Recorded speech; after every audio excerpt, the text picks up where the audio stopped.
তাই আজকে এক অদ্ভুত সাধু দেখলাম। कौन है ये लोग? कहाँ से आते हैं ये?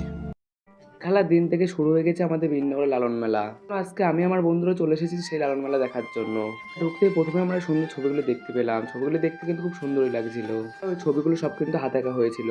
এই সুন্দর ঘড়িটি দেখতে পাচ্ছ, ঘড়িটা কিন্তু হাতে আঁকা হয়েছে আর ঘড়িটা দেখতে কিন্তু খুব সুন্দরই লাগছিল। লালন মেলার জন্য কিন্তু এখানে শুধু বাউল গানে হচ্ছিল। আর গানগুলো শুনতে কিন্তু খুব ভালোই লাগছিল। ভিড়টা তো তোমরা নিশ্চয়ই দেখতেই পাচ্ছ। একজনে দেখলাম যে বেতে তৈরি বিভিন্ন রকমের ফুলদানি আর সাজিয়ে বিক্রি করছিল, আর এগুলো নাকি সম্পূর্ণ নিজের হাতে তৈরি। ঘোরার সময় খেলাটা আমি দেখতে পেলাম। এখানে যে বিভিন্ন রকমের বলগুলো দেখতে পাচ্ছ, এগুলো আমি যদি বন্দুক দিয়ে ফাটাতে পারি, এখানে যে প্রাইজগুলো তোমরা দেখতে পাচ্ছ, এর ভিতরে যে কোনো একটি প্রাইজ আমি পেয়ে যাবো। নিয়মটি হলো আমাকে 6টি করে গুলি দেবে, তার ভিতরে যে কোনো 5টা বেলুন আমি যদি ফাটাতে পারি, এখানে যে প্রাইজগুলো আছে তার ভিতরে যে কোনো একটি প্রাইজ আমি পেয়ে যাবো। দোকানদারের কথা মতো কিন্তু আমি কিন্তু বেলুনগুলো ফাটাতে শুরু করে দিলাম। আমি কিন্তু মাত্র 3টি বেলুন ফাটাতে পেরেছিলাম।